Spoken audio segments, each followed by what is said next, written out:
دو یتیم بچیوں کے ساتھ میں کہاں جاؤں؟ مجھے کچھ سمجھ نہیں آ رہی تھی۔ ہر طرف اندھیرا ہی اندھیرا تھا، کچھ روشنی نہیں نظر آ رہی تھی۔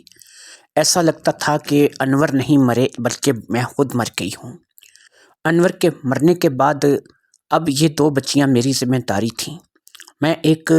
بیوہ ہو چکی تھی اور کرائے کے مکان میں رہتی تھی۔ مکان کا کرایہ، بجلی، گیس کے بل اور اس کے علاوہ اخراجات، یہ سب کچھ پورے کیسے کیے جائیں گے؟ اب مجھے اس بات کا بالکل سمجھ نہیں آ رہی تھی۔ شوہر کے مرنے کے بعد میں تو بالکل ہی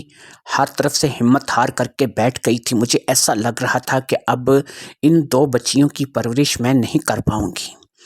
ایسے میں مجھے کچھ سمجھائی نہیں دے رہا تھا کہ میں کیا کروں، کہاں جاؤں۔ لیکن ظاہری بات ہے کہ دنیا والے تو تماشا دیکھتے ہیں، اور وہ میرا تماشا دیکھ رہے تھے۔ کوئی ایسا ہمدردی کرنے والا انسان نہیں تھا، کوئی ایسا نہیں تھا کہ جو میری طرف اس وقت ہاتھ بڑھاتا اور میرا ہاتھ تھام کر کے کہتا کہ سائمہ فکر مت کرو، میں تمہارے ساتھ ہوں۔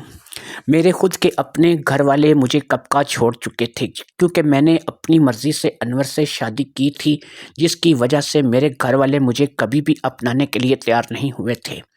میں اور انور ایک ہی اسکول میں پڑھتے تھے اور کالج کی ہم دونوں نے شکل ہی نہیں دیکھی، لیکن اسکول کے دور ہی سے ہم ایک دوسرے کو پسند کرتے تھے، کیونکہ ہمارے خاندان کچھ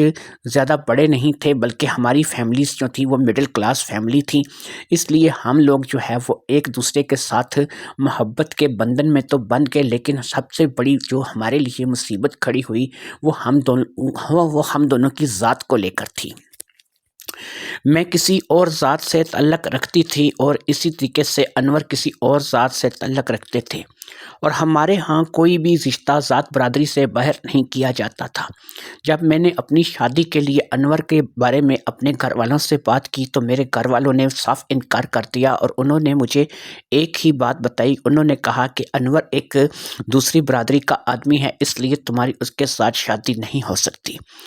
انور نے بھی اسکول چھوڑ دیا تھا کیونکہ وہ بھی زیادہ نہیں پڑھ سکا تھا، اور میں نے بھی بس میٹرک تک ہی تعلیم حاصل کی تھی۔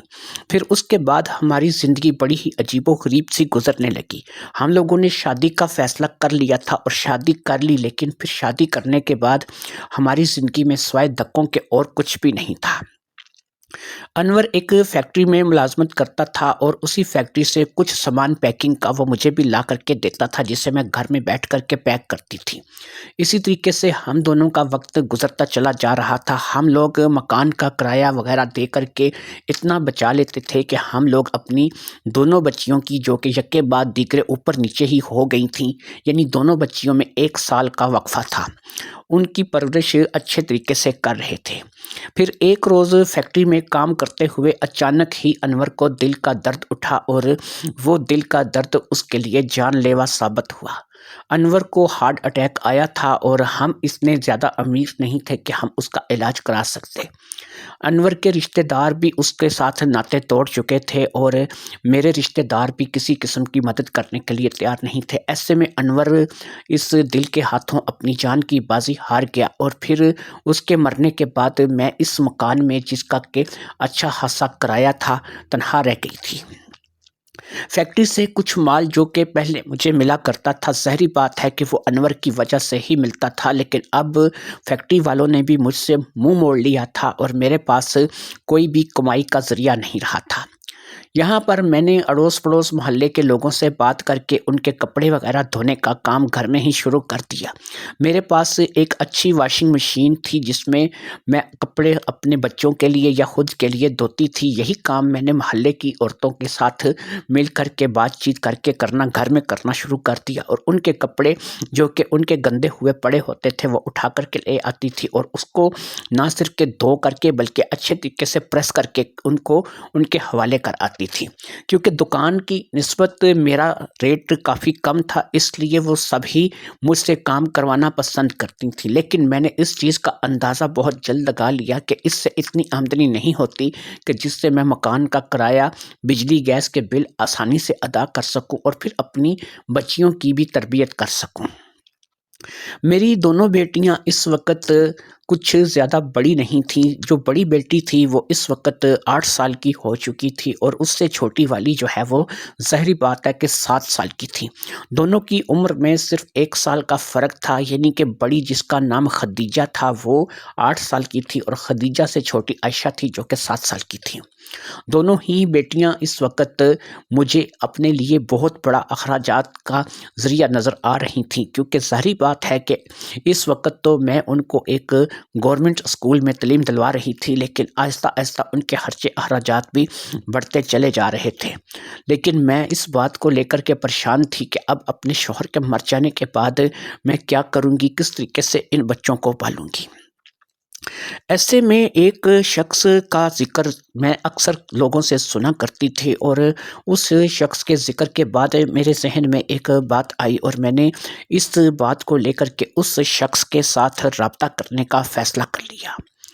وہ شخص جس کے بارے میں نے سنا وہ لوگوں کو پرائز بانڈ کے نمبر وغیرہ دیا کرتا تھا، جو کہ لوگوں کے کہنے کے مطابق اکثر اوقات لگ جایا کرتے تھے، کیونکہ وہ پرائز بانڈ کے نمبروں کے حوالے سے کافی فیمس انسان تھا اور اس کے بارے میں کہا جاتا تھا کہ وہ کسی کو بھی پرائز بانڈ کے نمبر دیتا ہے تو اس کے نمبر لگ جاتے ہیں۔ تو اس بات کی امید لے کر کے کہ شاید مجھ بیوہ پہ بھی کچھ رحم ہو جائے اور میں جو ہے وہ کچھ انعام حاصل کر سکوں، یا پھر میں اس انعام کے ذریعے سے اپنی بچیوں کی پرورش کر سکوں، اس بات کو ذہن میں لے کر کے میں نے اس شخص کے ساتھ رابطے کا فیصلہ کر لیا۔ اس شخص کا نام شاجی کے نام سے مشہور تھا، لیکن اس کا اصل نام کیا تھا اس بات کا مجھے علم نہیں تھا۔ اس کا نمبر مجھے بڑی آسانی سے لوگوں سے ہی دستیاب ہو گیا اور میں نے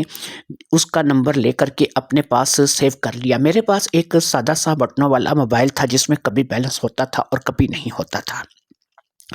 لہٰذا میں نے اس بات کا فیصلہ کر لیا کہ میں اس میں 150 کا بیلنس ڈلوا کر کے شاہ جی سے بات کروں گی اور شاہ جی سے اس بارے میں ذکر کروں گی کہ اگر شاہ جی میرا بھی انعام لگوا دیں تو میں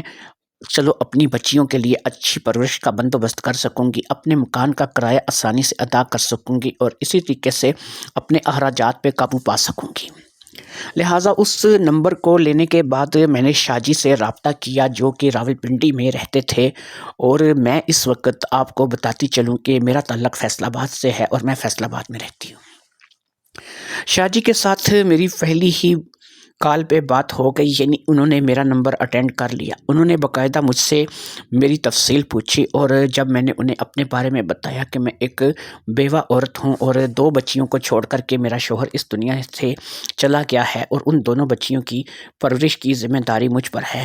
تو لہٰذا انہوں نے مجھے ایک بات کہی۔ انہوں نے کہا کہ ٹھیک ہے، میں تمہارے لیے جو ہے وہ نمبر بناؤں گا اور تمہیں نمبر دوں گا، اس کے لیے میں تم سے کسی قسم کی کوئی فیس بھی نہیں لوں گا، لیکن ایک کام تمہیں بھی میرا کرنا ہوگا اور وہ کام جو ہے وہ میں تمہارے ذمے اس لیے لگا رہا ہوں کہ تم نے کھل کر کے اپنے گھر کے مکمل حالات جو ہے وہ مجھے بتائے ہیں، تو میرا بھی دل چاہتا ہے کہ میں بھی جو ہے وہ تمہیں اپنے بارے میں کچھ بتاؤں۔ لہٰذا یہ کہہ کر کے شاہ جی نے سائمہ کو بتایا کہ ایسا ہے کہ میں شادی کرنا چاہتا ہوں، میں نے ابھی تک شادی نہیں کی ہے، میری عمر اس وقت 40 سال ہے اور میں چاہتا ہوں کہ میں اپنا گھر بساؤں۔ میرے والدین کیونکہ جب فوت ہوئے تھے تو مجھ پر بھی بہت سی ذمہ داریوں کا بوجھ آن پڑا تھا اور ان ذمہ داریوں کے بوجھ کے چلتے ہوئے میں اپنے چھوٹے بہن بھائیوں کو سیٹل کرنے میں لگ گیا اور ان کی شادی کے لیے لگ گیا۔ لہٰذا میں نے اپنے بہن بھائیوں کی شادی کر دی، لیکن اسی چکر میں میری اپنی شادی نہیں ہو پائی اور اس وقت میری عمر 40 سال ہو چکی ہے۔ اب ایسے میں تم نے بتایا ہے کہ تم ایک غریب گھر سے تعلق رکھتی ہو اور تمہاری جو میل ملاقات کے لوگ ہیں وہ بھی انتہائی غریب لوگ ہیں اور ان کے گھر میں تم آتی جاتی رہتی ہو، تو تمہارے فیصل آباد میں کیونکہ غربت ہے اور بے پناہ غربت ہے، تو لہٰذا اس کے چلتے میں چاہوں گا کہ تم ہو سکے تو میرے لیے ایک اچھا سا رشتہ تلاش کرو،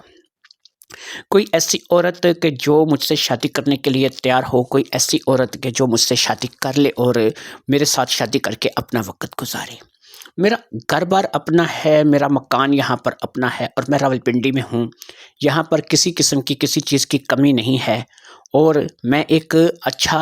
بزنس مین ہوں، میں اپنے اچھے حالات ہیں، کسی چیز کی کمی نہیں ہے، روپیہ پیسہ ہے۔ یہاں پر آ کر کے تم اگر دیکھنا چاہو تو مجھے دیکھ سکتی ہو۔ اگر تم یہاں پر آ کر کے ان لوگوں کو جن کے ساتھ تم رشتے کی بات کرو، وہاں پہ ان لوگوں کو لانا چاہو تو میں تمہیں یہاں پر بتا سکتا ہوں کہ یہاں راولپنڈی میں میرا 3 منزل کا اپنا ذاتی مکان ہے، اور اس 3 منزل کے مکان کے علاوہ یہاں راولپنڈی سٹی میں میرا اپنا اچھا کاروبار ہے۔ میری 3 سے 4 دکانیں ہیں جو کہ کرائے پہ چڑھی ہوئی ہیں، اور ایک دکان ان میں ایسی ہے کہ جو خود میں نے اپنے ذاتی استعمال میں رکھی ہوئی ہے، اور اس دکان میں کریانہ جنرل سٹور کا سامان جو ہے وہ بیچتا ہوں، جس سے مجھے بڑی اچھی معقول آمدنی ہو جاتی ہے۔ میرے سارے بہن بھائی اپنے اپنے گھروں کے ہو چکے ہیں، ان کا اب مجھ سے بس اتنا ہی واسطہ ہے کہ وہ مہینے میں کبھی ایک آدھ بار آ کر کے مجھ سے مل جاتے ہیں۔ جس مکان میں میں اس وقت رہائش رکھے ہوئے ہوں، یہ میرا اپنا ذاتی مکان ہے، میرے اپنے نام ہے، اس میں میرے کسی بہن بھائی کا کوئی دخل نہیں ہے۔ میں نے بہت جگہ بہت سے لوگوں سے اس بارے میں بات کی ہے کہ وہ میرا رشتہ کروا دیں، لیکن ان لوگوں کی لالچ اس سامنے آ جاتی ہے، اور جب میں دیکھتا ہوں کہ کوئی ایسا شخص ہے یا کوئی ایسی عورت ہے کہ جو لالچ کا مظاہرہ کر رہا ہے، اور اسے اس بات سے غرض نہیں کہ وہ میرا رشتہ سنجیدگی سے تلاش کرے یا کروائے، لہٰذا اس کو اس بات سے غرض ہے کہ میں اسے پیسے کتنے دوں گا، وہ مجھ سے پیسے کتنے کما سکتا ہے، تو میں ایسے لوگوں کو جب دیکھ لیتا ہوں، بھانپ لیتا ہوں، تو ان لوگوں کو چھوڑ دیتا ہوں۔ اس لیے میں ایک ایسی لڑکی سے شادی کرنا چاہتا ہوں کہ جس کے اندر لالچ نہ ہو، جو آسانی کے ساتھ میری بیوی بن کر کے اچھا وقت جو ہے وہ میرے ساتھ گزار سکے، اور میں جو ہے اس کے ساتھ اچھے طریقے سے اپنا جیون جو ہے وہ گزار سکوں۔ یہ بات شاہ جی نے سیما کو بتائی تھی، اور سیما اس بات کو لے کر کے پریشان تھی کہ یہ واقعی میں تو ایک مسئلے کے لیے جو ہے وہ گئی تھی، لہٰذا میں نے اس بات کو جو ہے وہ سوچا بھی نہیں تھا کہ آگے شاہ جی مجھ سے ایسی بات کریں گے۔ بہرحال میں نے اس بات کو سمجھ لیا تھا جو کہ شاہ جی نے مجھے بتائی تھی، اور میں نے اس بات کو اپنے ذہن میں بٹھا لیا کہ مجھے چاہیے کہ میں اگر یہ انسان میری مدد کرتا ہے تو بدلے میں اس کی کچھ مدد کروں، لہٰذا میں نے پورے دل کے ساتھ اس کے لیے رشتہ دیکھنا شروع کر دیا، اور اڑوس پڑوس میں لوگوں کو میں نے اس بارے میں بتانا شروع کر دیا، کیونکہ میں چاہتی تھی کہ میں اس کی مدد کروں، اس کے بدلے میں وہ میری مدد کرے۔ اس نے مجھے اپنے پاس راولپنڈی آنے کی دعوت دی تھی، لہٰذا میں اس کے پاس راولپنڈی جانے کے لیے تیار تو تھی، لیکن ظاہری بات ہے کہ 2 بچیوں کو میں چھوڑ کر کے نہیں جا سکتی تھی۔ یہاں گھر میں 2 بچیاں کس کے پاس رہیں گی، کس کے پاس چھوڑ کر کے جاتی؟ اڑوس پڑوس گلی محلے میں بھی کسی پہ اعتبار نہیں کیا جا سکتا تھا، اس لیے میں نے ان دونوں بچیوں کو اپنے ساتھ ہی لے جانے کا ارادہ کیا۔ اب میں چاہتی تھی کہ میں ان دونوں بچیوں کو اپنے ساتھ ہی لے کر کے چلی جاؤں، اور اس شخص کے ساتھ جسے لوگ شاہ جی کہتے تھے اس کے ساتھ بھی ملاقات کروں، اور شاہ جی نے جو بات میرے آگے رکھی تھی اس کے بارے میں بھی انہیں بتاؤں کہ میں نے بات چلا دی ہے، جہاں بھی ان کا نصیب ہوگا ان کی بات ہو جائے گی۔ لہٰذا یہی سوچ کر کے میں راولپنڈی چلی گئی، اور راولپنڈی جانے سے پہلے ظاہری بات ہے کہ میں نے شاہ جی کو فون کر دیا تھا۔ شاہ جی نے مجھے باقاعدہ لاری اڈے سے ریسیو کیا اور اپنے گھر لے گئے۔ گھر دیکھ کر کے واقعی میں دنگ رہ گئی۔ یہ 3 منزل کا ایک عالی شان گھر تھا، جس کی 2 منزلیں انہوں نے کرائے پہ چڑھا رکھی تھیں۔ اس کے علاوہ انہوں نے مجھے اپنی وہ دکانیں بھی دکھائیں جو کہ 3 سے 4 دکانیں ان کی کرائے پہ لگی ہوئی تھیں، اور ان میں سے ایک دکان ایسی تھی کہ جو کہ ان کے اپنے استعمال میں تھی۔ یہ ایک بڑا کریانہ اینڈ جنرل سٹور کا نظام تھا جو کہ واقعی میں ہزاروں کی آمدنی ہو سکتا ہے روزانہ ان کو دیتا ہوگا۔ میں نے اس بات کو ایک لمحے کے لیے سوچا کہ تم بھی تو بیوہ ہو، تمہیں اگر یہ شخص مل جائے اور تمہاری شادی اس شخص کے ساتھ ہو جائے تو میرے خیال میں تمہارے سارے مسائل حل ہو جائیں گے، اور تمہیں تو کسی قسم کے پرائز بانڈ کے چکر میں پڑنے کی ضرورت بھی نہیں پڑے گی۔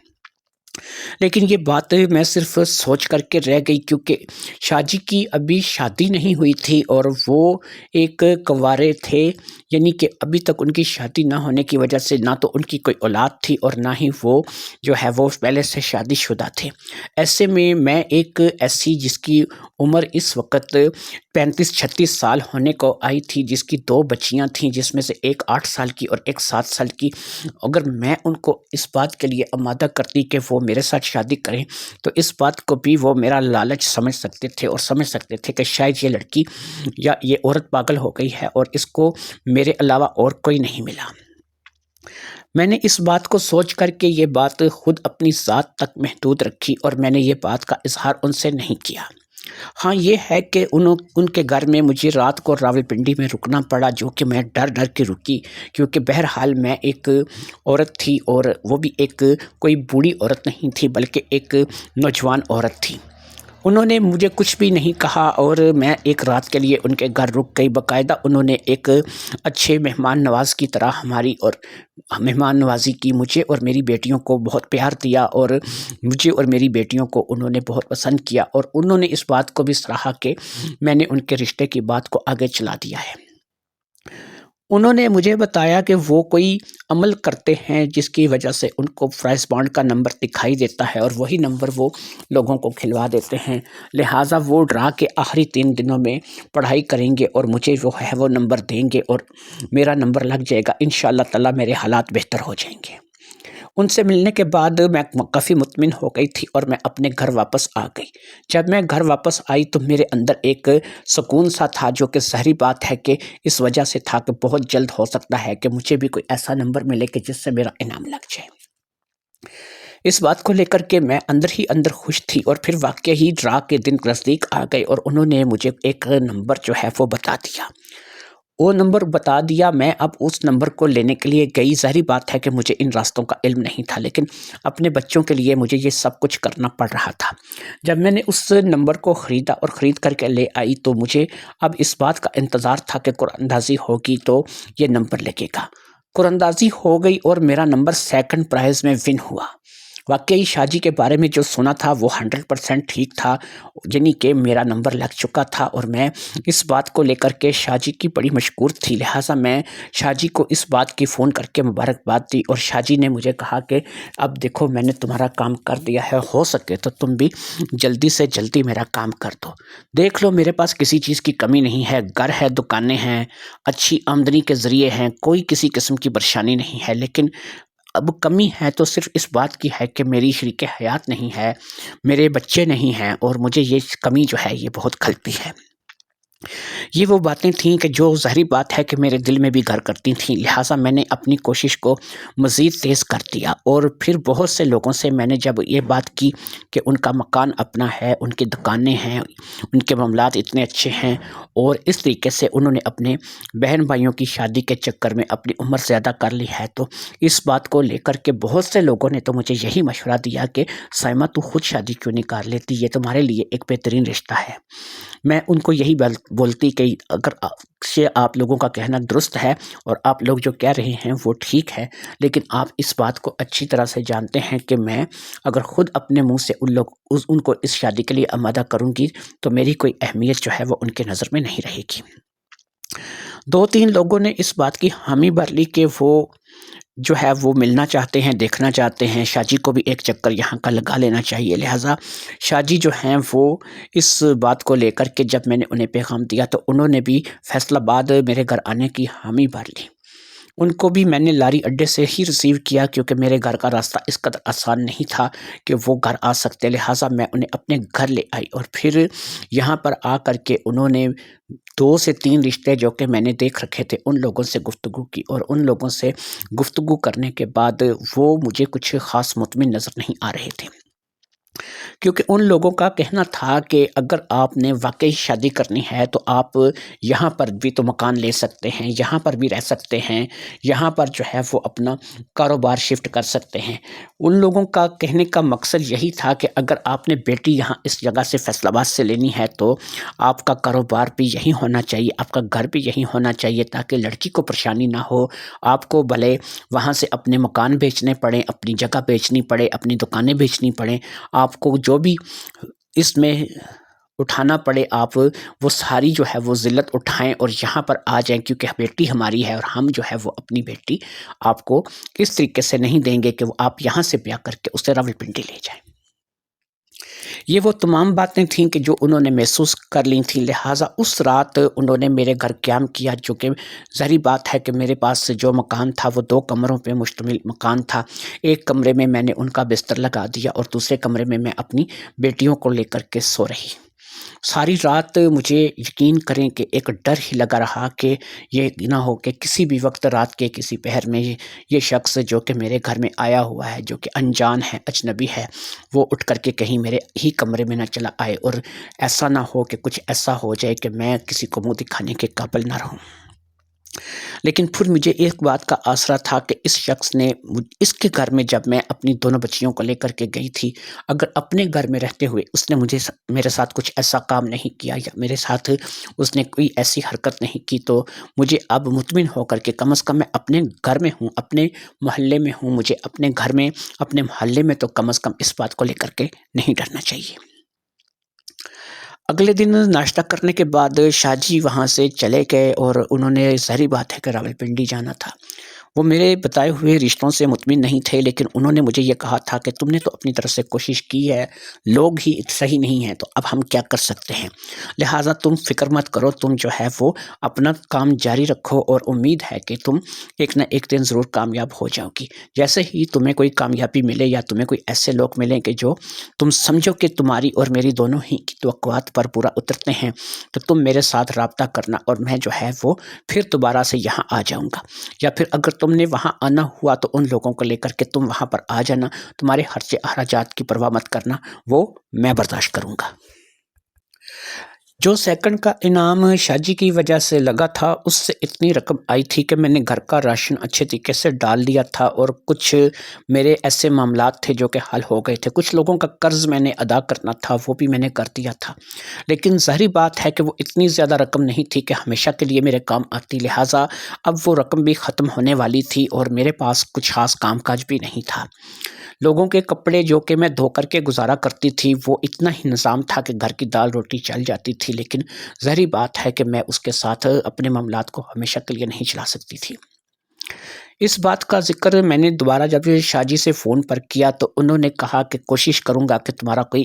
بڑا انعام لگوا دوں یا تمہارا کوئی ایسا فرسٹ کا انعام لگے کہ جس میں تمہیں زیادہ رقم ملے اور تم جو ہے وہ کافی عرصے تک جو ہے وہ اپنے معاملات کو سنبھال سکو۔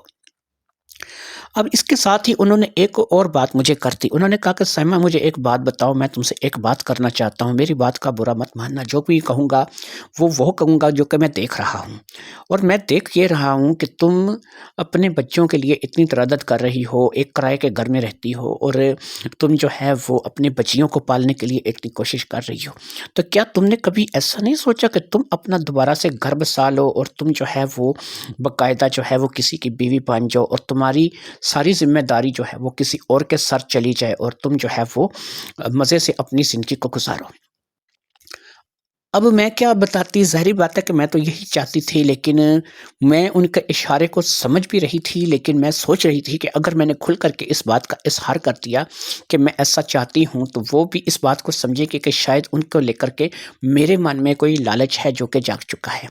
لہٰذا میں نے انہیں کہا کہ جی میں سوچتی تو ہوں، لیکن ظاہری بات ہے کہ آپ کے سامنے ہے کہ میرے پاس نہ کوئی رقم ہے، نہ کوئی ایسا نظام ہے، پھر ایک بیوہ جس کی 2 بیٹیاں ہیں جو کہ 7-8 سال کی ہیں، تو ایک ایسی عورت سے شادی کرنا کون پسند کرے گا۔ لہٰذا اس دن یہ بات آئی گئی ہو گئی اور میں نے دوبارہ سے ان کے رشتے کی تلاش شروع کر دی، لیکن بات وہی تھی کہ جو بھی ملتا تھا وہ اپنی ہی کچھ نہ کچھ بات رکھتا تھا جو کہ ظاہری بات ہے کہ ہمارے معیار پر پوری نہیں اتر رہی تھی۔ اس تمام گفتگو کو سننے کے بعد، ان تمام باتوں کو جاننے کے بعد شاہ جی بھی تھوڑے دل برداشتہ نظر آ رہے تھے۔ اس بار پھر قراندازی سر پر تھی، انہوں نے مجھے ایک نمبر دیا جو کہ پھر سیکنڈ پرائز میں ہی لگا۔ انہوں نے کہا کہ اب دیکھو میں تو پڑھائی کرتا ہوں، مجھے تو جو ہے نا اس بات کا پتہ نہیں ہوتا کہ یہ فرسٹ لگے گا یا سیکنڈ لگے گا، وہ نمبر سیکنڈ پرائز ہی لگا اور اس بار بھی میرے پاس کچھ زیادہ رقم نہیں آئی، بس 20-30 ہزار روپے کی رقم تھی جو کہ مجھے ملی اور اس کے ساتھ میں نے اپنے گھر کا پھر کوئی تھوڑا سا نظام بہتر کر لیا، لیکن کب تک اسی طریقے سے سلسلہ چلتا، لہٰذا میں اب اس بات بات کو لے کر کے سنجیدہ سوچنے لگی تھی کہ مجھے واقعی میں شاہ جی سے اپنے دل کی بات کر دینی چاہیے اور مجھے ان کے ساتھ شادی کر لینی چاہیے، لیکن میں کھل کر بات کرتی تو مجرم بن سکتی تھی، لہٰذا میں نے اس بات کے لیے یہی فیصلہ کیا کہ میں بھی انہیں کچھ اشارتاً جو ہے ایسی بات بتاؤں گی تاکہ وہ اس بات کے بارے میں سوچیں اور ان کو ایسا لگے کہ جیسا کہ انہوں نے میرے بارے میں سوچا اور وہ ان کا اشارہ میں سمجھی، لیکن میں ان کے بارے میں سوچوں اور میرا اشارہ وہ سمجھ جائیں تو میرے خیال میں یہ بہتر ہے۔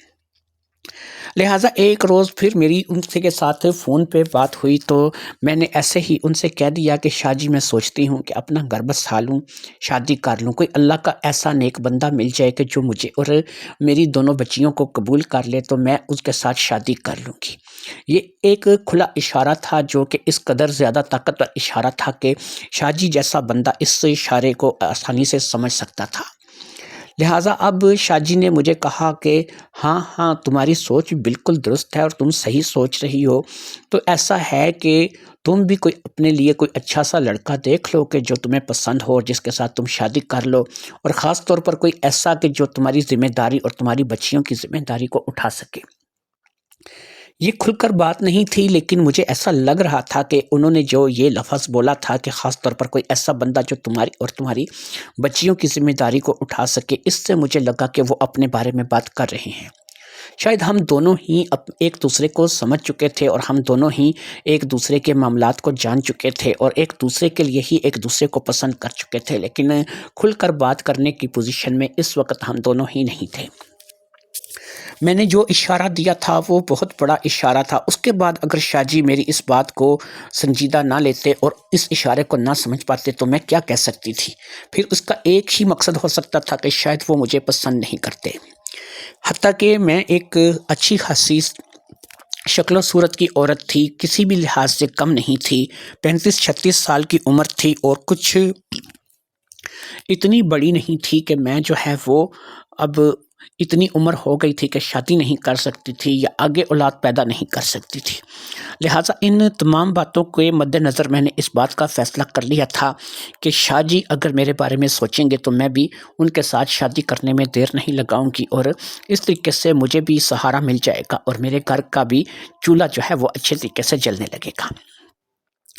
اسی طریقے سے میری ان کی گفتگو چلتی رہی، نہ ان کا رشتہ کسی جگہ ہو رہا تھا اور نہ ہی جو معاملات تھے وہ آگے چل رہے تھے۔ سچ پوچھیں تو اب میں نے ان کے رشتے کے لیے کوشش کرنا کافی حد تک کم کر دیا تھا، کیونکہ میں خود اپنی امید لگا کے بیٹھ گئی تھی کہ شاید کبھی ایسا ہو کہ وہ میری طرف متوجہ ہوں اور ان کو سمجھ آ جائے کہ وہ میرے ساتھ شادی کر سکتے ہیں۔ لہٰذا ایک روز جب کہ میں بھری بیٹھی تھی اور مجھے سمجھ نہیں آ رہی تھی کہ میں ان سے کیا کہوں کیا نہ کہوں، اس روز میں نے کہہ دیا کہ شاہ جی ایک بات اگر آپ سے کہوں تو آپ برا تو نہیں مانیں گے؟ انہوں نے کہا نہیں تمہاری بات کا کیوں برا مانوں گا۔ لہٰذا میں نے کہا شاہ جی ایک بات اگر میں آپ سے کروں گی، مجھے امید ہے کہ آپ برا نہیں مانیں گے، لیکن آپ مجھے اس میں کوئی الزام بھی نہیں دیں گے، کوئی دوش بھی نہیں دیں گے، آپ نہیں سمجھیں گے کہ سمجھ لیں اس میں میری کوئی لالچ ہے۔ یقین کریں میں لالچ سے ہٹ کے جو بات کرنے جا رہی ہوں وہ ایک ایسی بات ہے کہ اس میں میری کوئی ذاتی لالچ نہیں ہے۔ میں آپ کو یہ کہوں گی کہ میں ایک بیوہ عورت ہوں، بھلے ہی میرے ساتھ 2 بچیاں ہیں، لیکن ابھی میں اچھی خاصی ہوں، میری عمر اتنی زیادہ نہیں ہے۔ میں اپنے لیے ایک شوہر کی تلاش میں ہوں جو کہ میرا سہارا بن سکے، جو کہ مجھے سہارا دے سکے اور میرے گھر بار کو، میری بچیوں کو مجھے سنبھال سکے۔ شاہ جی آپ ایک ایسی عورت کی تلاش میں ہیں کہ جو آپ سے شادی کر سکے، آپ کا گھر آباد کر سکے، آپ کو سکھ دے سکے، ساری زندگی آپ کے ساتھ اچھے طریقے سے گزار سکے۔ شاہ جی اگر آپ برا نہ مانیں اور میری بات کو برا نہ سمجھیں، ایک بار اگر آپ میرے بارے میں سوچ لیں تو یہ اتنی بڑی بات تھی کہ جو ظاہری بات ہے کہ میں نے شاہ جی سے کر دی تھی، اور اس بات کے بعد میں نے جو ہے فون بند کر دیا تھا، کیونکہ شاید میں دوسری طرف کا جواب اگر نہ میں تھا تو سننے کی طاقت نہیں رکھتی تھی، اور اگر وہ جواب ہاں میں تھا تو پھر میری ظاہری بات ہے کہ خوشی کا کوئی ٹھکانہ نہیں رہنا تھا۔ لیکن میں چاہتی تھی کہ ان کی طرف سے خود فون آئے اور وہ مجھے اس بارے میں آگاہ کریں کہ وہ کیا چاہتے ہیں۔ 2 سے 3 دن گزر گئے، میں نے ان کے ساتھ رابطہ نہیں کیا اور انہوں نے بھی میرے ساتھ کوئی رابطہ نہیں کیا۔ ایسا نہیں کہ پہلے کبھی ہمارے 2 سے 3 دن نہیں گزرے تھے، ہم تو ہفتہ ہفتہ ایک دوسرے سے رابطہ نہیں کرتے تھے، لیکن وہ 2 سے 3 دن مجھے بہت بھاری محسوس ہو رہے تھے، کیونکہ اس کی وجہ یہ تھی کہ جو بات میں شاہ جی سے کر بیٹھی تھی، اس بات کے بعد مجھے توقع تھی کہ شاید وہ مجھے ڈانٹ بھی سکتے ہیں اور وہ مجھے اپنا بھی سکتے ہیں۔ 3 دن کے بعد ان کی کال آ گئی، اور ان کی کال جو تھی وہ میرے لیے کافی حوصلہ افزا تھی۔ انہوں نے مجھ سے سنجیدہ لہجے میں بات کی اور انہوں نے مجھے اپنے گھر آنے کے لیے کہا۔ انہوں نے کہا کہ تم بچیوں کو لے کر کے اپنے گھر تالا لگا کر کے گھر آ جاؤ، میں تمہارے بارے میں سوچ رہا ہوں اور مجھے تم سے کوئی ہے اسی سلسلے میں بات کرنی ہے۔ میرے لیے یہ اشارہ کافی تھا کہ شاید وہ مجھے اپنانے کا فیصلہ کر چکے ہیں، لہٰذا اس روز میں راولپنڈی کے لیے روانہ ہو گئی۔ پھر انہوں نے مجھے لاری اڈے سے ہی پک کیا اور اپنے گھر لے کے چلے گئے۔ وہ اپنی گاڑی میں آیا کرتے تھے جو کہ ان کے پاس تھی، اور یہ گاڑی بھی اچھی خاصی تھی، کم سے کم 12-14 لاکھ روپے کی ایک گاڑی تھی جو کہ ان کے استعمال میں تھی۔ یہ تمام اشارے اس بات کی طرف تھے کہ میرا واقعی میں اگر یہاں رشتہ ہو جاتا ہے تو ایک ایسا شخص کے جو اچھا کھاتا پیتا شخص ہے اس کے ساتھ میری شادی ہوگی، میری بچیوں کی زندگی بن جائے گی اور میری بچیوں کا مستقبل یہاں پر روشن تھا۔ لہٰذا میں شاہ جی کے گھر میں ایک دفعہ پھر آ گئی تھی۔ اس گھر میں کوئی عورت نہیں تھی، 2 منزلیں تھیں جن کے راستے بالکل علیحدہ تھے اور وہ کرائے پہ چڑھی ہوئی تھیں۔ یہ بالکل ایک علیحدہ راستہ تھا، علیحدہ ہی آنے جانے کا راستہ تھا، اور ہم سب سے نیچے والے پورشن میں جو ہے وہ شاہ جی کے ساتھ رہتے تھے۔ میں شاہ جی کے گھر آ گئی تھی اور شاہ جی نے مجھے اس روز تو کوئی بھی بات نہیں کی، حتیٰ کہ رات کا وقت ہو گیا اور کھانا رات کا کھا کر کے بچیاں جا کے اپنے کمرے میں سو گئیں، جو کہ کمرہ بچیوں کے لیے اور میرے لیے شاہ جی نے ہمیں بتایا تھا، لہٰذا وہ جا کر کے سو گئیں۔ انہوں نے مجھے اس بات کے لیے کہہ دیا تھا کہ بچیوں کے سو جانے کے بعد میں تم سے بات کروں گا، اس لیے بچیوں کو سو جانے دو۔ لہٰذا میں اب اس بات کے انتظار میں تھی کہ بچیوں کے سونے کے بعد وہ مجھ سے اس بارے میں گفتگو کریں گے، اور میں پر امید تھی کہ شاید اب میرا کام یہاں پر بن جائے گا۔ لہٰذا بچیاں سو گئی تھیں اور ہم لوگ جو ہے اس وقت رات کے 12:30 بجے کا ٹائم تھا اور دونوں بیٹھے تھے۔ انہوں نے مجھے ایک بڑے ہال نما کمرے میں صوفے پر بٹھایا ہوا تھا، اور میں بھی ان کے سامنے صوفے پر بیٹھی ہوئی تھی اور وہ بھی میرے سامنے صوفے پر بیٹھے ہوئے تھے، اور اب شاید وہ اس بات کو سوچ رہے تھے کہ ہم نے گفتگو کا آغاز کہاں سے کرنا ہے۔ لہٰذا اس روز انہوں نے مجھے جو بات کہی، انہوں نے کہا کہ بھئی مجھے تم سے شادی کرنے میں کوئی اعتراض نہیں ہے، میں تم سے شادی کر کے خود راضی ہوں، میں تو چاہتا ہوں کہ تم جیسی ایک اچھی نیک لڑکی جو ہے وہ میری زندگی میں آئے اور میں اس کے ساتھ شادی کروں، مجھے ان بچیوں کی ذمہ داری سے بھی کچھ مسئلہ نہیں ہے، لہٰذا اگر تم شادی کرنے کے لیے رضامند ہو اور تم چاہتی ہو کہ تمہاری اور میری شادی ہو جائے تو مجھے اس شادی کو لے کر کے اعتراض نہیں ہے۔ اب انہوں نے کہا لیکن ایک بات میں تمہیں ضرور کہوں گا، اور وہ بات یہ کہوں گا کہ جیسا کہ میں نے تمہیں یہاں اپنے پاس بلایا ہے، اب یہ ہے کہ تم 2 سے 3 دن تو کم از کم یہاں پر میری مہمان ہو،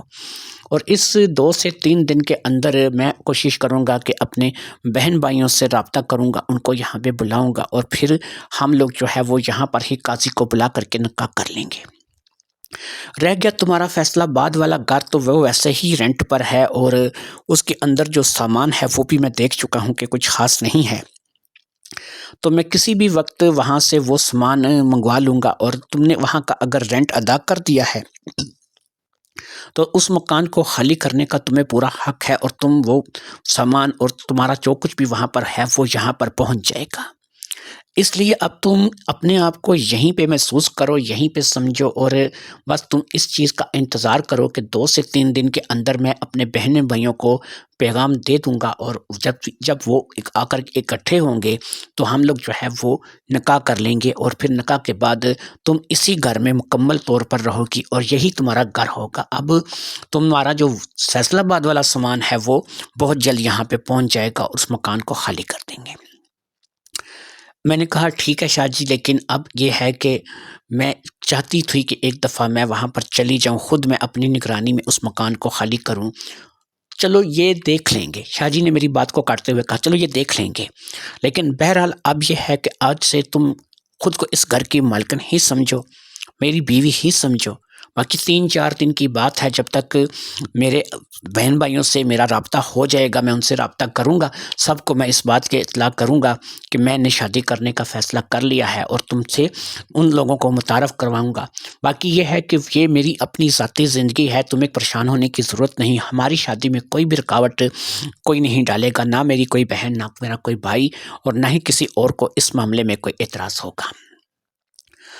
ان کی ان باتوں کی وجہ سے مجھے کافی حوصلہ ہوا تھا، اور پھر انہوں نے کہا کہ ٹھیک ہے، وہ 2 سے 3 دن میں کر لیں گے، تو مجھے بھی اب اس بات میں کوئی انکار نہیں تھا، کیونکہ ظاہری بات ہے میں بھی تو یہی چاہتی تھی کہ میری شادی جو ہے وہ شاجی کے ساتھ ہو جائے۔ لہٰذا میں نے ان سے اجازت طلب کی اور کہا کہ ٹھیک ہے، اب مجھے اجازت دیجیے، مجھے نیند آ رہی ہے اور میں جا کے سونا چاہتی ہوں، اور باقی یہ ہے کہ آپ 2 سے 3 دن میں اپنے بہن بھائیوں سے رابطہ کر لیں اور ہم لوگ شادی کر لیں گے۔ میں اٹھنے لگی تو انہوں نے میرا ہاتھ پکڑ کر کے بٹھا لیا، اور ان کا ہاتھ جو ہے وہ ایک دم سے میرے سر پر پہنچ گیا۔ وہ میرے بالوں کو سہلانے لگے اور انہوں نے کہا کہ ایسی جلدی کیا ہے اب جانے کی؟ اب تو تم اس گھر کی مالکہ ہو، میری دل کی مالکہ ہو، یہ گھر بھی تمہارا ہے، میرا دل بھی تمہارا ہے، میں بھی تمہارا ہوں۔ بچیاں کمرے میں جا کر کے سو چکی ہیں، اس لیے میں تو کہتا ہوں کہ ہمیں ہمارے کمرے میں جا کر کے آرام کرنا چاہیے۔ ان کا اشارہ میں سمجھ گئی تھی، اور وہ کیا کہنا چاہ رہے تھے مجھے اس بات کا بھی اندازہ ہو گیا تھا۔ میں نے کہا شاہ جی 2-3 دن کی بات ہے، میرا آپ کا نکاح ہو جائے گا، تھوڑا صبر کیجیے۔ انہوں نے کہا کہ اس کا مطلب ہے کہ تمہیں مجھ پر اعتبار نہیں ہے، اس کا مطلب ہے میں یہ سمجھوں کہ تمہیں مجھ پہ ذرا بھی اعتبار نہیں۔ میں نے کہا اعتبار نہ ہوتا تو میں اتنی دور آپ کے پاس کیوں چلی آتی؟ آپ یہاں پر اس گھر میں اکیلے رہتے ہیں، میں اپنی دونوں بچیوں کو لے کر کے یہاں آنے کا رسک کیوں لیتی؟ لہٰذا آپ میری بات کو، میری مجبوری کو بھی سمجھیں کہ میں ایک باحیا عورت ہوں، اور ظاہری بات ہے کہ آپ کو ان باتوں کا حق میں شادی کے بعد ہی دے سکتی ہوں۔ انہوں نے کہا ٹھیک ہے، پھر اس کا مطلب یہ ہوا کہ تمہیں مجھ پہ واقعی اعتبار نہیں ہے، ٹھیک ہے جاؤ، جا کے سو جاؤ، اور مجھے جو ہے وہ اب اس بارے میں کوئی بات نہیں کرنی ہے۔ مجھے ایسا لگا کہ میری اس بات سے انہوں نے تھوڑی ناراضی اختیار کر لی تھی، اور وہ اپنے کمرے کی طرف بڑھ گئے۔ مجھے انہوں نے پلٹ کر بھی نہیں دیکھا، اور میں اپنی بچیوں کے پاس اس کمرے میں آ گئی۔ اب میں آ کر کے اپنی بچیوں کے پاس لیٹ گئی تھی، لیکن میرے ذہن میں مسلسل یہی بات چل رہی تھی کہ کیا مجھے شاجی سے واقعی شادی کرنی چاہیے؟ کیا انہوں نے میرا یا میری بچیوں کا ہاتھ تھامنے کا جو وعدہ مجھ سے کیا ہے، کیا وہ واقعی اس کو پورا کریں گے؟ مجھے اب ان کی نیت میں تھوڑا سا فتور نظر آ رہا تھا۔ مجھے ایسا لگ رہا تھا کہ یہ شخص جو ہے وہ مجھ سے شادی کر کے شاید اس کی منشا یہی تھی، پتہ نہیں کیوں اب میں کچھ اور سوچنے لگی تھی۔ پھر میں نے اپنے ذہن کو جھٹکا، میں نے کہا سائمہ دیکھو، ایک جرنل سی بات ہے، بات ان کی غلط نہیں ہے کہ 2 سے 3 دن میں ہم نکاح کے بندھن میں بندھ جائیں گے، اور وہ کہہ رہے ہیں کہ وہ اپنے بہن بھائیوں سے رابطہ کر کے 2 سے 3 دن میں انتظام کروائیں گے اور ہمارا نکاح ہو جائے گا۔ ایسے میں اگر وہ کسی بات کی طرف اشارہ کر رہے ہیں یا وہ تم سے کچھ چاہتے ہیں تو تمہیں حرج کیا ہے؟ تمہیں انہیں ناراض نہیں کرنا چاہیے۔ یہ تمہارا اور تمہاری بچیوں کے مستقبل کا سوال ہے۔ اگر یہ گھر تمہیں مل جائے گا، یہ شوہر تمہیں مل جائے گا، تمہیں کس چیز کی کمی رہے گی؟ لہٰذا بہتر یہی ہے کہ تم اس بات پہ اپنی آمادگی کا اظہار کر دو۔ یہ سوچ کر کے میں اٹھی اور پھر میں شاجی کے کمرے کی طرف بڑھ گئی۔ میں نے ان کے کمرے کے دروازے پر جا کر کے دستک دی۔ دستک کے جواب میں فوری طور پر ہی دروازہ کھل گیا۔ شاید ان کو بھی امید تھی کہ میں واپس آؤں گی۔ اب میں ان کے پاس کمرے میں داخل ہوئی تو انہوں نے مجھے اپنی چارپائی پر، جو کہ ایک انتہائی خوبصورت انداز میں سجی سجائی بہت ہی اچھی لوہے کی چارپائی تھی، بیٹھنے کے لیے کہا۔ میں جیسے ہی ان کی چارپائی پر بیٹھی، انہوں نے اٹھ کر کے کمرے کی لائٹ کو آف کر دیا۔ ان کے اشارے، ان کے مطلب میں اب سمجھ چکی تھی۔ ظاہری بات ہے کہ میں بھی اگر چل کر یہاں آ گئی تھی تو وہ بھی میرے آنے کا مقصد سمجھ چکے تھے۔ لائٹ بند ہو گئی اور پھر دروازے کی کنڈی لگا دی گئی، اور پھر وہ میرے پاس آ کر کے بستر پر بیٹھ گئے، اور پھر تھوڑی ہی دیر میں ہم دونوں اسی بستر میں موجود تھے۔ رات گزر گئی، بات گزر گئی، اور اسی طریقے سے صبح ہو گئی۔ صبح اٹھ کر کے میں نے ناشتہ بنانے کے لیے کہا تو انہوں نے مجھے اس کی اجازت دے دی۔ وہ باقاعدہ اب مجھ سے اسی طریقے سے پیش آ رہے تھے کہ جیسے وہ واقعی ہی میرے شوہر ہوں اور میں واقعی ہی ان کی بیوی ہوں۔ میرے اندر بھی ایک اطمینان تھا، ایک سکون تھا کہ چلو یہ شخص مجھ سے شادی کرنے کے لیے تیار ہے، مجھ بیوہ کو اپنانے کے لیے تیار ہے، میری بچیوں کو اپنانے کے لیے تیار ہے۔ اس لیے میں نے اب اس بات کو تسلیم کر لیا تھا کہ میں واقعہ ہی اس کی بیوی ہوں اور یہ 2 سے 3 دن میں میرے ساتھ شادی کر لے گا۔ میری شادی اس شخص کے ساتھ واقعہ ہی 3 دن میں ہو گئی، یعنی شاہ جی نے مجھ سے شادی کر لی۔ شاہ جی نے مجھ سے شادی کر لی اور میں شادی کر کے اس گھر کی دلہن بن گئی۔ ان کے بہن بھائی آئے اور ہمارا نکاح کروا کے چلے گئے اور 4 لوگوں کی موجودگی میں ہمارا نکاح ہو گیا۔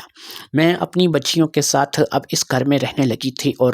باقاعدہ سے اس گھر کو میں نے اپنا لیا تھا۔ اب وہ میرے ساتھ بالکل اچھے طریقے سے پیش آتے تھے اور ان کے رویے میں کوئی کسی قسم کا فرق نہیں آیا تھا۔ جیسے وہ پہلے تھے ویسے ہی وہ آج بھی میرے ساتھ اچھے طریقے سے رہ رہے تھے۔ کچھ عرصہ گزر جانے کے بعد اچانک سے مجھے ایسا احساس ہوا کہ اب میری طبیعت جو ہے وہ ساتھ نہیں دیتی۔ کبھی میرے بلڈ پریشر کا مسئلہ بن جاتا، کبھی جو ہے وہ مجھے ہارٹ پرابلم ہو جاتی، کبھی مجھے کوئی تکلیف ہو جاتی، کبھی مجھے کوئی تکلیف ہو جاتی۔ آئے دن مجھے ڈاکٹروں کے چکر لگانے پڑتے تھے۔ شاید میں زیادہ پرہیز ہو گئی تھی، میں نے کچھ کھانا پینا ایسا شروع کر دیا تھا، کوئی ایسی بات ضرور تھی کہ جو مجھے پریشان کر رہی تھی، لیکن اس کا مجھے کچھ بھی پتہ نہیں لگ رہا تھا، کوئی بات مجھے سمجھ نہیں آ رہی تھی کہ ایسا آخر میرے ساتھ کیوں ہوتا چلا جا رہا ہے۔ اس بات کا لے کر کے میں نے اپنے شوہر سے، اب میں انہیں شاہ جی نہیں کہتی تھی بلکہ ان کا اصل نام لیتی تھی۔ ان کا نام ظہیر احمد تھا اور وہ بیسکلی ایک اہل تشیع تھے، لیکن مجھے اس بات سے کوئی فرق نہیں پڑتا تھا کہ میں کسی اہل تشیع سے شادی کروں یا اہل سنت سے شادی کروں، کیونکہ انہوں نے مجھے اپنایا تھا تو میں نے بھی انہیں دل سے اپنا لیا تھا۔ تو میں نے ظہیر شاہ صاحب سے، یعنی کہ جو میرے شوہر تھے، ان سے اس بارے میں گفتگو کی تو انہوں نے کہا کہ شاید ایسا ہے کہ تم کوئی سٹریس زیادہ لے رہی ہو یا تمہیں کوئی ایسی پرابلم ہے، میں تمہارا جنرل چیک اپ کراؤں گا جس سے پتہ چلے گا کہ تم ایسے کیوں جو ہے وہ کمزوری محسوس کر رہی ہو یا تمہیں کیا ہوتا ہوا چلا جا رہا ہے، کیونکہ ابھی تمہاری اتنی عمر نہیں ہے اور تم ابھی سے جو ہے وہ ہمت ہار بیٹھو، یہ اچھی چیز نہیں ہے۔ انہوں نے باقاعدہ 1 سے 2 جگہ سے میری رپورٹیں کروائیں اور ان رپورٹوں میں تو باقاعدہ طور پر یہی لکھا ہوا آتا تھا کہ میں بالکل ٹھیک ٹھاک ہوں اور ذہنی اور جسمانی طور پر میں تندرست ہوں، لیکن آہستہ آہستہ میں محسوس کرتی تھی کہ مجھے کچھ آنکھوں کے آگے کبھی کبھی اندھیرا چھا جاتا تھا، چکر سے آنے لگتے تھے اور کسی چیز کا مجھے جو ہے وہ صحیح طریقے سے پتہ نہیں لگتا تھا۔ کبھی کبھار تو میرا ذہن اس قدر آؤٹ ہو جاتا تھا کہ مجھے سمجھ نہیں آتی تھی کہ تھوڑی دیر پہلے میں نے کیا تھا۔ عجیب ہی صورتحال تھی، بڑی ہی عجیب کشمکش تھی جس میں مبتلا ہو چکی تھی۔ میں نے اپنا چیک اپ بھی کروا لیا تھا، میں نے رپورٹیں بھی کروا لی تھیں، لیکن ان کے باوجود بھی میری کسی قسم کی بیماری کی کوئی نشاندہی نہیں ہوئی تھی۔ وقت گزرتا چلا جا رہا تھا اور وقت کے ساتھ ساتھ میں کمزور سے کمزور تر ہوتی جا رہی تھی۔ میری رپورٹ جو بھی کروائی جاتی تھی وہ رپورٹ بظاہر صحیح آتی تھی اور ایسا ہی لگتا تھا کہ مجھے کوئی تکلیف نہیں ہے۔ ایسا نہیں تھا کہ میں نے اپنے شوہر کی موجودگی میں ہی رپورٹ کروائی تھی، میں نے کبھی کبھی اس بات کو محسوس کیا تھا کہ شاید کوئی گیم نہ ہو یا کوئی پلان نہ ہو یا میری اس صحت کے پیچھے کوئی اور مقصد نہ ہو، کوئی اور راز نہ ہو۔ اس بات کو لے کر کے میں کئی مرتبہ خود اکیلے بھی جا کر کے اپنی رپورٹیں کروا کر کے آئی تھی اور میری رپورٹیں ہمیشہ کلیئر ہی آتی تھیں اور یہی پتہ چلتا تھا کہ کوئی بھی ایسی چیز نہیں ہے کہ جو مجھے ایک مستقل بیماری کے طور پر ہو۔ ہاں یہ ہے کہ میرا وزن اب کافی کم ہو گیا تھا، یعنی میں نے 7 سے 8 کلو وزن اپنا کم کر لیا تھا اور اس وزن کے کم ہونے کی وجوہات کوئی ڈائٹنگ نہیں تھی بلکہ میری یہی پریشانی تھی اور یہی بیماری تھی کہ جس کی مجھے سمجھ نہیں آ رہی تھی۔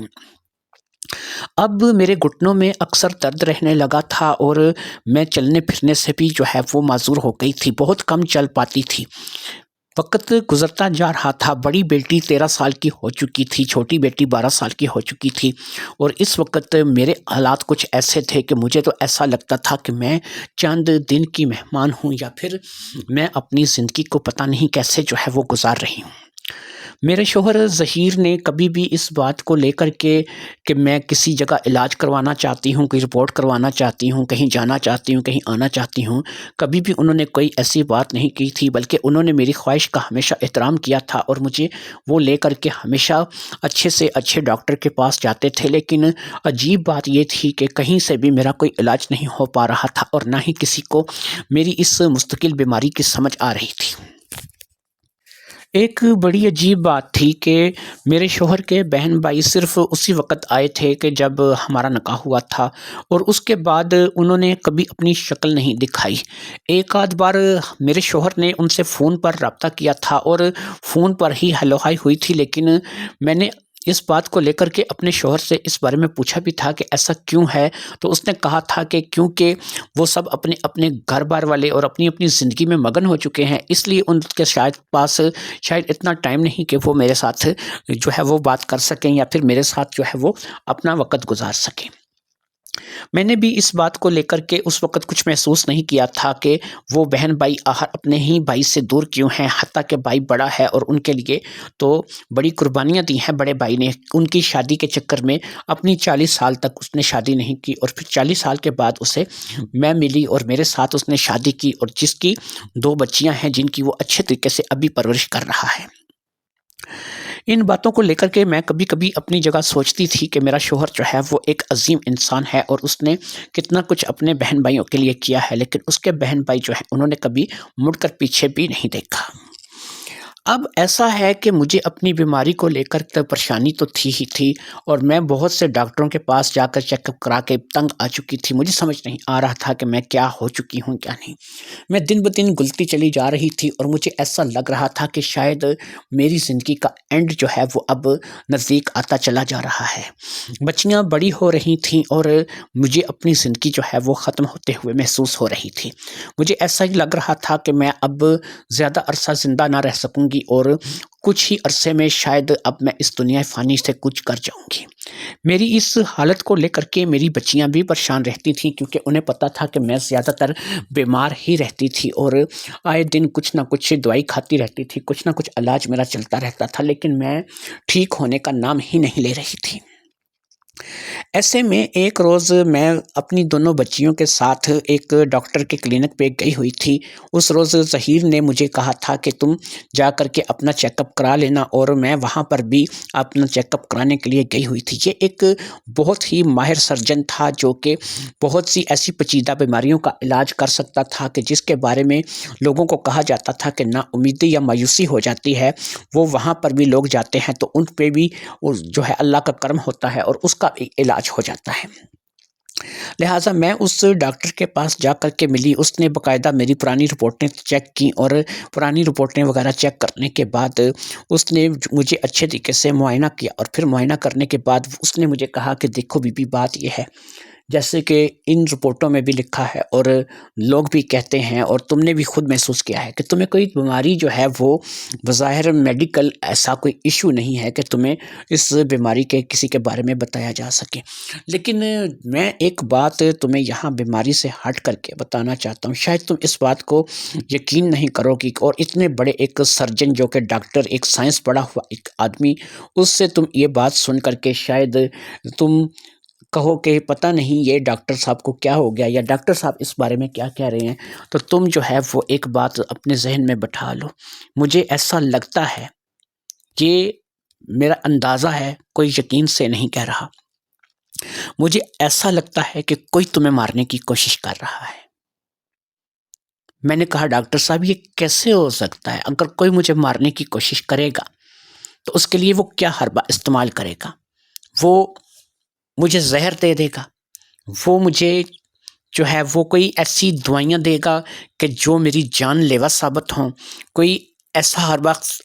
تو میں آپ کے سامنے ہوں، میں نے اپنی رپورٹیں کروائی ہیں، میں نے اپنا چیک اپ کرایا ہے، سب کچھ کیا ہے، اور میں نے ہمیشہ جب دوائیاں وغیرہ استعمال کی ہیں تو وہ وہی کی ہیں کہ جو ڈاکٹروں نے مجھے سجیسٹ کی ہیں، جو کہ میرے لیے مفید ہوں۔ تو ایسے میں آپ کہہ رہے ہیں کہ کوئی ہے کہ جو مجھے مارنے کی کوشش کر رہا ہے، تو کیسے مارنے کی کوشش کر رہا ہے؟ مجھے آپ یہ بھی تو بتائیں۔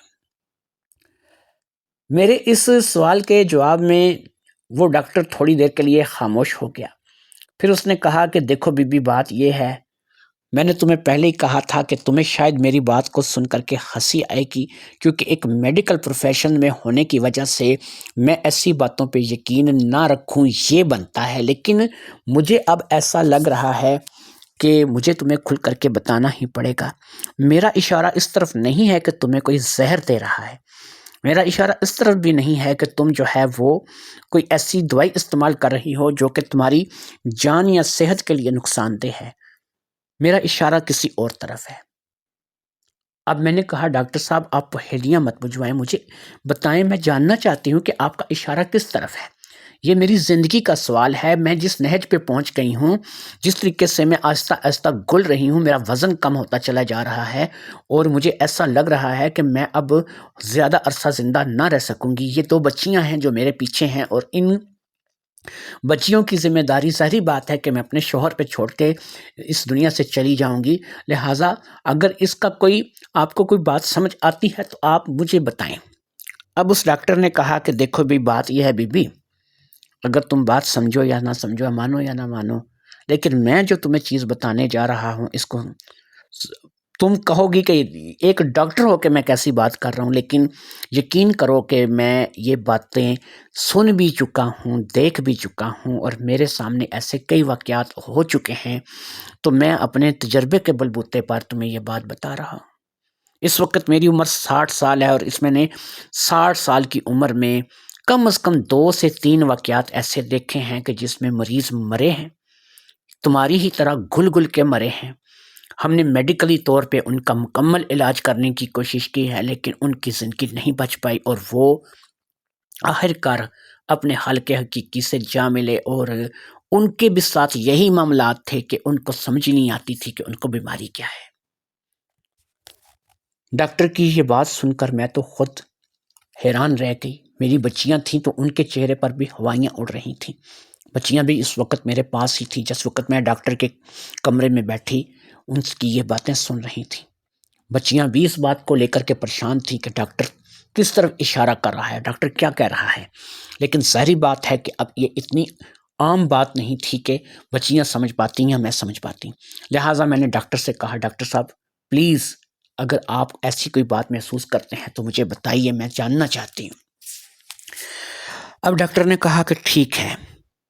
میں تمہیں بتاتا ہوں، مجھے لگتا ہے تم پر کوئی ایسا کالا علم کیا گیا ہے کہ جس کے ذریعے سے تمہاری جان لینے کی کوشش کی جا رہی ہے۔ میں نے کہا ڈاکٹر صاحب آپ یہ کیسی باتیں کر رہے ہیں؟ کالا علم مجھ پر، میں مانتی ہوں کہ اس قسم کے عملیات ہوتے ہیں یا علم کیے جاتے ہیں، لیکن سوال یہ ہے کہ کون، کیوں، کیسے مجھے مارنے کی کوشش کوئی کیوں کرے گا؟ مجھے مار کے کس کی ذات کو فائدہ ہے؟ میرا شوہر ظہیر ہے تو وہ دن رات میری طبیعت کو، بیماری کو لے کر کے اتنا ہی پریشان ہے جتنی کہ میں ہوں۔ میں جب اس کے ساتھ بیاہ کر کے آئی تھی اس وقت میں اچھی خاصی صحت مند تھی، اور پھر اس کے ساتھ شادی کے بعد بھی میں کافی عرصہ ایک تندرست اور صحت مند زندگی گزارتی رہی۔ پھر اچانک ہی شادی کے 3-4 سال بعد مجھے یہ بیماریاں لگیں اور میں ان بیماریوں میں مبتلا ہو کے جو ہے وہ گھلنے لگی۔ اس نے میری کوئی رپورٹ ایسی نہیں کہ جو نہ کروائی ہو، کوئی دوائی ایسی نہیں کہ جو اس نے مجھے نہ دلوائی ہو،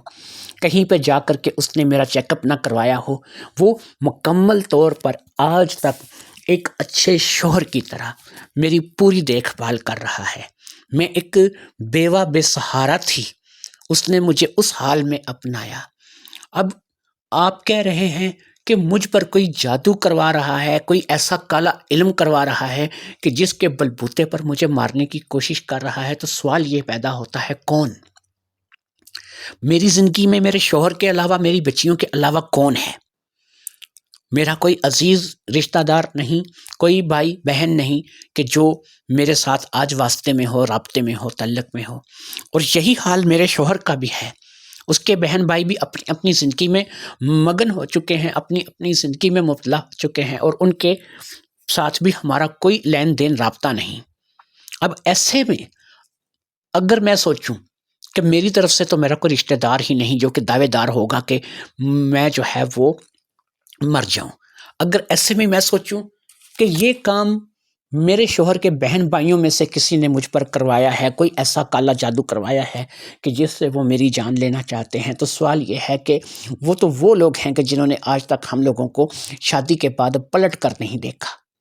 وہ اپنے اپنے گھروں والے ہیں، ان کے اچھے خاصے مکان ہیں، ان کی اچھی خاصی دکانیں ہیں، کاروبار ہیں، وہ ہم لوگوں پر بھی کیوں علم کروائیں گے اور ایسا کیوں کروائیں گے؟ میری سمجھ میں یہ بات جو ہے وہ نہیں آتی ہے، مجھے سمجھ نہیں آتی کہ اگر مجھے کوئی مارنے کی کوشش کر رہا ہے تو اس کے پیچھے اس کا مقصد کیا ہے؟ مجھے اس کا مقصد جو ہے وہ سمجھ میں نہیں آ رہا۔ اب ڈاکٹر نے کہا دیکھو بھی میں ایسا تو نہیں کہہ رہا نا کہ یہ بات 100% سچ ہے، تمہاری کنڈیشن کو دیکھ کر کے میں نے ایسا اندازہ لگایا ہے،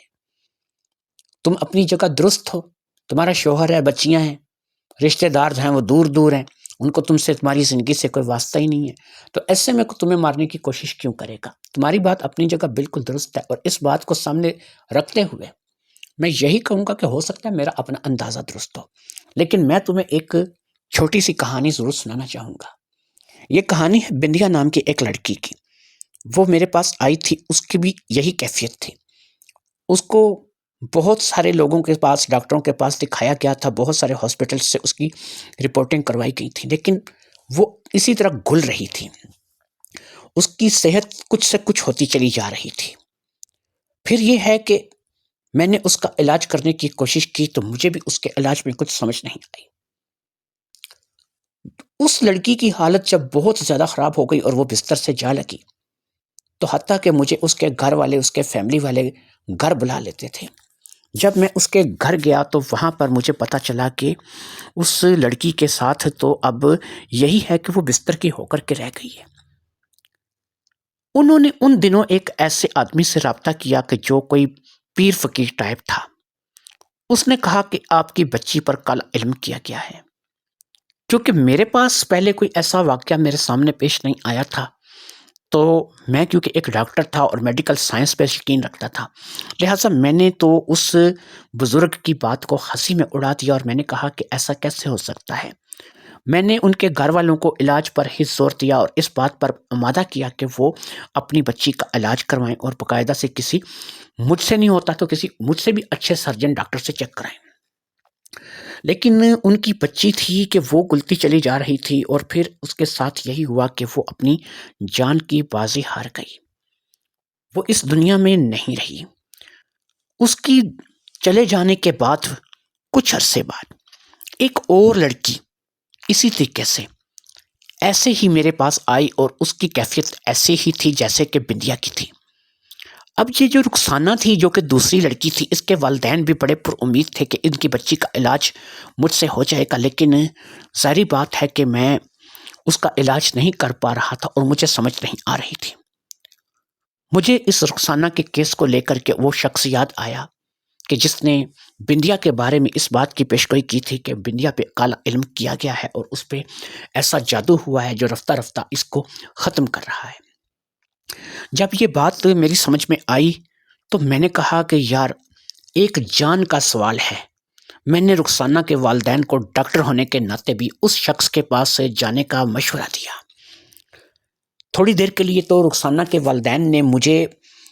عجیب سی نظروں سے دیکھا، برا بھلا کہا، تھوڑا بہت مجھے باتیں بنائیں کہ ڈاکٹر صاحب آپ ان چیزوں پر یقین رکھتے ہیں، آپ کا جو ہے وہ ایک ڈاکٹر ہونے کے ناطے آپ اس بچی کا علاج کرنے کی بجائے ہمیں جادو ٹونے کے بارے میں بتا رہے ہیں۔ تو میں نے ان کو اس وقت یہی کہا کہ بھئی